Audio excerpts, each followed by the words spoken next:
Kinabukasan ay muli na naman kaming nagkita-kita at nagsama-sama sa aming trabaho. Bawat isa sa amin ay mayroong task sa trabaho. Ngunit gayunpaman, mayroon talagang ugali ang bawat isa sa amin na hindi maiiwasan na magkaroon ng tampuhan at bangayan. Sa makatwid sa trabaho namin ay hindi naman nawawala ang respeto namin sa isa't isa. At ang kwentong ito na aking ibahagi sa inyo lahat ay yung mga karanasan namin sa araw-araw na ganap ng buhay namin na meron kami sa aming trabaho. Dear DJ Olala, tawagin niyo na lang po ako sa pangalang Mike. DJ Olala, may mga kanya-kanya kaming trabaho na aming ginagampanan sa bawat araw na lumilipas. Hindi man masasabing mabenta o maraming customer, gayunpaman gumagawa kami ng paraan upang mayroon kaming pagkakalibangan.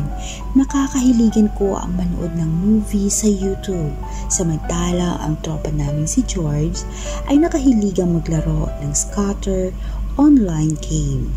Minsan pa nga ginugoyo niya kaming mag-install sa apps na yan. At ayun naman, naggoyo kami, DJ Olala. Pero hindi lang namin masyadong siniseryoso. At ang tanging si paring George lang ang mas bihasa sa ganyang sugal, ika nga. Si parang Frank naman ay patingin-tingin lang kasi hindi naman siya mahilig sa mga online games. Kasi ang sabi niya, bigo siya at di talaga siya nananalo kapag sugal ang pinag-uusapan. O diba? Good boy rin pala itong paring Frank namin. Alala ko pa noon, hanggang 800 lang ang napapanalunan niya. At binawi naman agad. Hay, kaloka. Minamalas lang talaga siya, Olala. At ang tanging sinasabi lagi niya sa amin, kayo na lang ang sumeryoso dyan. Huwag na akong isali pa. Yun ang palaging sinasabi ni paring Frank. Pero itong tropa namin si George, ay grabe, ang lupit makasugal. Nananalo siya ng mahigit 5K at nakikita namin na masaya siya roon sa kanyang ginagawa. Hindi mo makikita sa kanya ang pagkabalisa, lungkot, tuliro o wala sa sarili. Pagdating sa sugal, eka nga, tsamba, jackpot, yun ang palaging sinasabi namin sa kanya. Pero hindi niya maiiwasan, DJ Olala. Minsan, dumarating sa point na natatalo din siya. Minsan nga nakikisuyo pa siya sa amin na humiram ng pera kasi kapos raw siya. Siyempre, barkada naawa naman kami at alam naman namin ang rason. Kaya kung ano lang meron kami, yun lang ang mapapahiram din namin sa kanya. At teka nga, DJ Olala, sa totoo lang, hindi naman ito talaga ang nais kong ikwento sa inyo, mga kaolala. Kapag sa trabaho naman ang pinag-uusapan, dapat ang problema sa bahay ay huwag nang dalhin sa trabaho. Isa kasi yan sa nakakalito at walang focus sa trabaho. Minsan nagkaroon kami ng bangayan ni paring George kasi nga lagi na lang siyang nawawala sa ayos, wala sa isip at laging nagkakamali pagdating sa trabaho. Sa tuwing pinagsasabihan namin ay siya pa ang may ganang magalit at yung tipong hindi kanya nire-respeto. Sa totoo lang, mabait naman siya.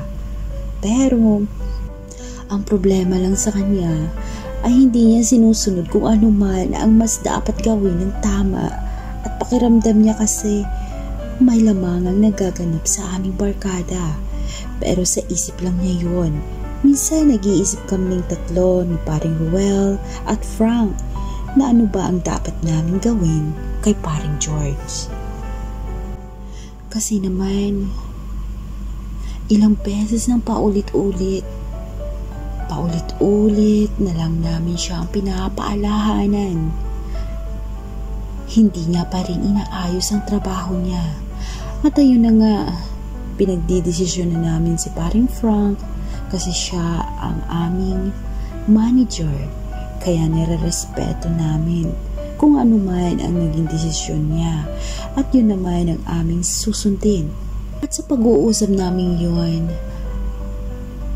ay napag-isipan namin na bibigyan pa namin siya ng pagkakataon o chance upang magbago na siya. Na huwag muna siyang tanggalin sa trabaho o paalisin. DJ Olala. Lumipas ang mga buwan.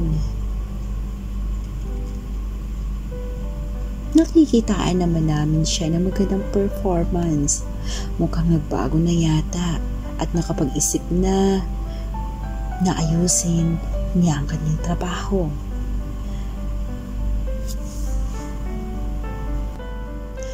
Kapag marami kaming customer, ay sobrang pagod namin nararamdaman at halos hindi na rin namin makuha mag-usap o magkwentuhan kasi nga sa dami ng customer, halos hindi na rin kami makaupo.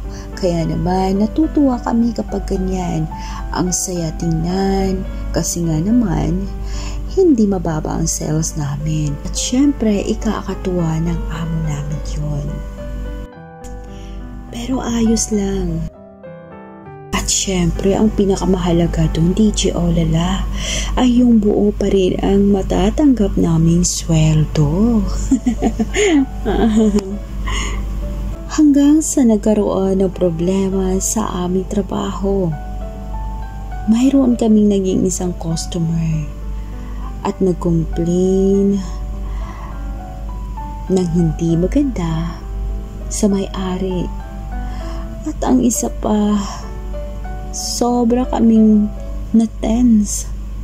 Kasi ba naman, sa may-ari mismo tumawag yung customer na yun na nagreklamo.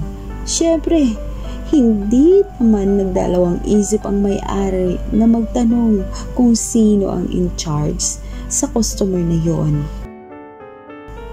At ayun na nga, at dali-dali na bang tiningnan ni paring Frank. Hay nako, si paring George pala, DJ Ola, ang salarin. At ayun na nga, napagalitan ng hindi oras. At ang isa pa doon, damay-damay.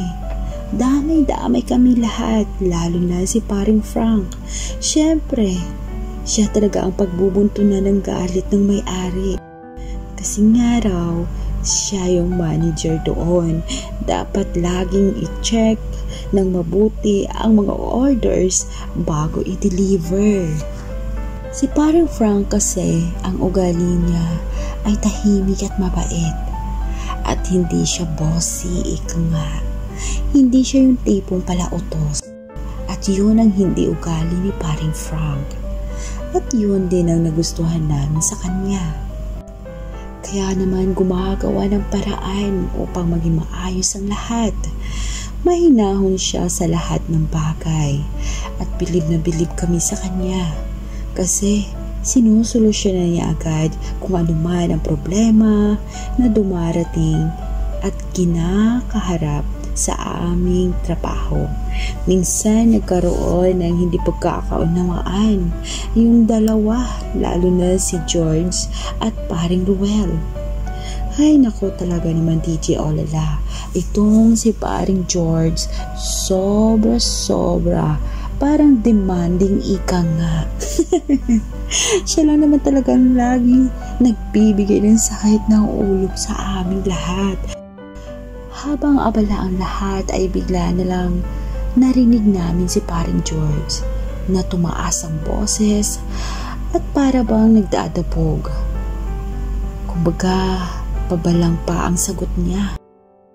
Hanggang sa hindi nakapagtimpi si paring Ruel at napagsabihan niya si paring George na kung ayaw mo ayusin ang trabaho mo ay mag-resign ka na lang bago pa makarating sa amo yan kung ano mga pinagkagawa mo.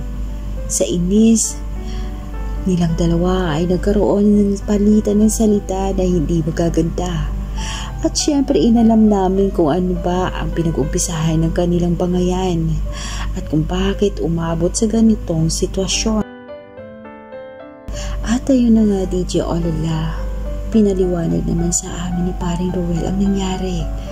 At yun nga nakita namin si Paring George na bigla nilang lumabas. Siguro nag-unwind, nag-relax, o di kaya nag-inhale, exhale dun sa labas upang makalanghap ng sariwang hangin. At saka naman biglang lumapit kay Paring Ruel. Siguro nahimasmasan at bigla na lang humingi ng sorry at yumakap pa. At muling hinarap kami at syempre kung anong ginawa niya kay Paring Ruel ay ginawa rin niya. Niyakap rin niya kami at humingi ng paumanhin. Ayon sa kanya, medyo nahimasmasan na rin daw siya at nagkaroon lang daw siya ng problema kaya nangyari yun. Hay nako DJ Olala. At ayun naman at nagpaliwanag sa amin na mayroon lang daw siyang kaunting problema kaya nawala siya sa sarili. Hay nako, siguro sa kaka-online games yan. Yun ang lagi namin sinasabi sa kanya. Kulang ka na naman siguro sa tulog. At ayun na nga, hindi ka na naman mapakali. Lagi na lang namin pinagpapasensyahan, DJ Olala. Kasi alam naman namin na kailangan niyo ng trabaho, lalo pat mahirap humanap ng trabaho sa panahon ngayon. Ngunit, pinayuhan namin siyang muli na sana huwag nang maulit ang ganitong pangyayari kasi hindi maganda tingnan na laging ganito na lang sa trabaho. Pero sadya talaga siguro matigas ang ulo ni Paring George. At kami naman talaga naman na malambot ang puso namin DJ Olala. Siyempre iniisip din namin ang aming samahan at pagkakaibigan na hindi mauwi sa walang kwentang away na yan. Sa makatwid, pinagbibigyan na naman namin muli ang pasaway naming kaibigan si Paring George. Hay na lang DJ Olala, minsan naisip namin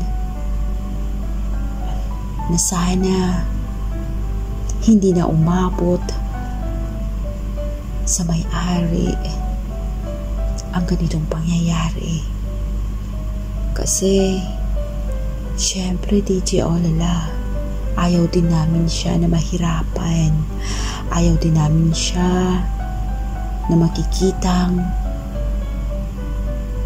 mamomroblema na naman kung saan-saan lupalop maghahanap ng trabaho.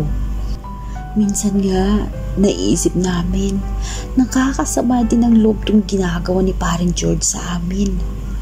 Pero mas nanaig pa rin ang aming samahan at pagkakaibigan. At ito ang kwentong Barkada. Nagpapasalamat ang inyong tropang Mike.